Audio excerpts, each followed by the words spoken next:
बिस्मिल्लाहिर्रहमानिर्रहीम, अस्सलाम वालेकुम। बॉलीवुड के बड़े अदाकार इरफान खान, जो बॉलीवुड के अंदर शायद चंद अदाकार ऐसे हैं जिन्होंने हॉलीवुड के अंदर भी अपना नाम कमाया, चाहे वो जुरासिक पार्क से हो, लाइफ ऑफ पाई से हो या किसी और से। इन्होंने बड़े लेवल पर बॉलीवुड में अपना नाम कमाया और ये बड़ी खतरनाक एक डिजीज न्यूरो इंडोक्राइन ट्यूमर, ये इसका शिकार थे। एक दिन पहले इनको आईसीयू में एडमिट किया गया जहां पर ये कोलन इन्फेक्शन का शिकार थे और इनकी मौत हो गई।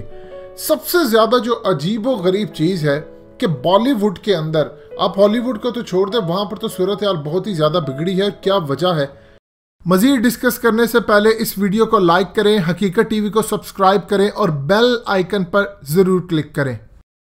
बॉलीवुड के अंदर हम अगर देखें तो तकरीबन अक्सरियत, चाहे वो सिंगर है, राइटर है, डायरेक्टर है, अदाकार है, मशहूर अदाकार है, उनको कोई ना कोई खतरनाक बीमारी है। और जानते हैं इसकी असल रीज़न क्या है?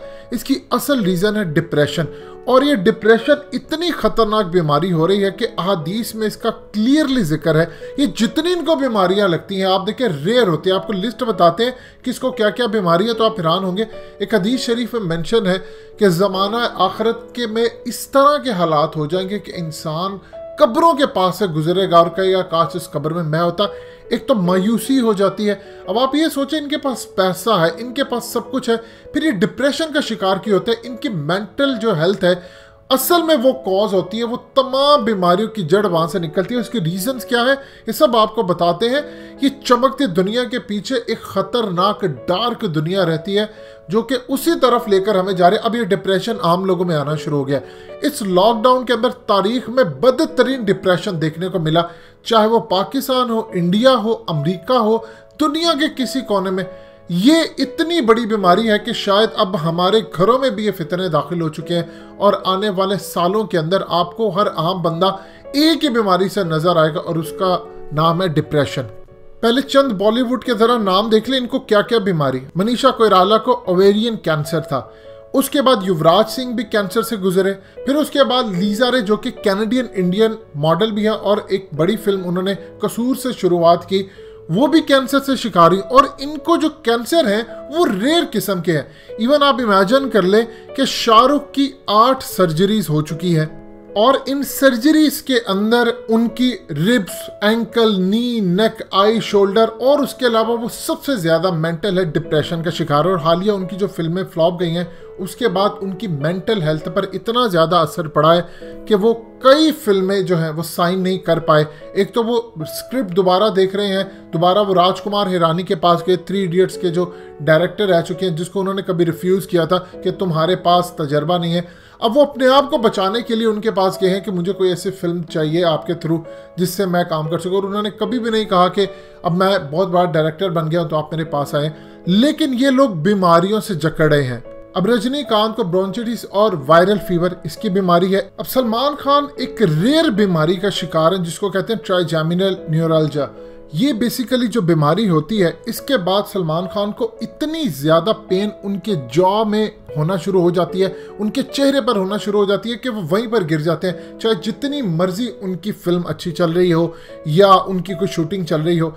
इस तरह के बेशुमार अदाकार हैं। मिसाल के तौर पर सैफ अली खान, उनको हार्ट अटैक हुआ और साइलेंट हार्ट अटैक हो चुका है। ऋतिक रोशन, उनके ब्रेन क्लॉट है। अनुराग बासु, उनको ब्लड कैंसर। ये इस तरह की बहुत सारी चीज़ें। असल में इनको होता क्यों है? असल में ये शिकार होते हैं डिप्रेशन का, और ये डिप्रेशन के शिकार के लिए मुख्तलिफ किस्म के ट्रीटमेंट करते हैं जो बाद में रिएक्शन भी करते हैं, फिर ये अपनी सेहत बिगाड़ लेते हैं। और डिप्रेशन से तो आज डॉक्टर कहते हैं, अब जो साइंस इतनी एडवांस होती जा रही है कि एक तो सबसे बड़ी डिप्रेशन का जो शिकार लोग होते हैं वो नाउम्मीदी की वजह से होते हैं। देखिए, आप अगर एक चीज देखें, ये हरम अब बंद हुआ है, सबसे ज्यादा प्रॉब्लम क्या हुई है? लोगों के ईमान पर असल में ये हमला हुआ है। लोग पहले जाते थे, लोग कहते थे हम दुआ मांगने के लिए जाते हैं, वहां पर यहाँ पर दुआ कबूल नहीं होगी, वहां होगी। असल में दुआ तो कहीं भी कबूल होती है, लेकिन एक यकीन और उम्मीद लग गई थी कि जब जाएंगे अल्लाह के घर, वहां पर जाकर सजदा करेंगे, मांगेंगे तो मिलेगा। आपने ईमान जहां पर बना लिया, अल्लाह पाक कुरान मजीद में भी यही कहता है, उसलूब है कि आप जिस चीज के ऊपर अपना ईमान रख लेते हैं वो चीज़ें वैसे ही होना शुरू हो जाती थी, अब पॉजिटिव हो नेगेटिव हो। आज लॉ ऑफ अट्रैक्शन इसको बनाकर साइंस इसको पेश करती है, जबकि कुरान मजीद में पहले से चीज़ें मेंशन है कि, और हदीस में भी ये है कि आप अल्लाह से जैसा गुमान रखते हैं, यानी जैसा उस पर भरोसा रखते हैं, एक्सपेक्टेशंस रखते हैं, वैसे ही आपको चीज़ें मिलती हैं। और सूरह नजम के अंदर भी फरमाया गया है कि जिस चीज़ के इंसान स्ट्रगल करता है उसको वो मिलता है। अब इस तमाम सूरत हाल के अंदर नाउम्मीदी जो है, असल में इनके घर टूट रहे होते हैं।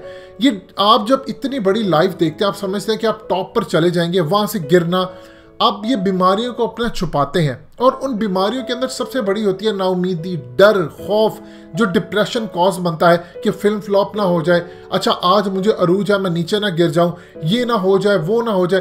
खौफ के बाद नाउमीदी होती है, और नाउमीदी से डिप्रेशन, और फिर यहाँ से ये तमाम बीमारी जन्म लेती हैं। इस तमाम सूरत हाल के अंदर जो हमें जिंदगी दिखाई जाती है वो असल में धोखे का सामान है।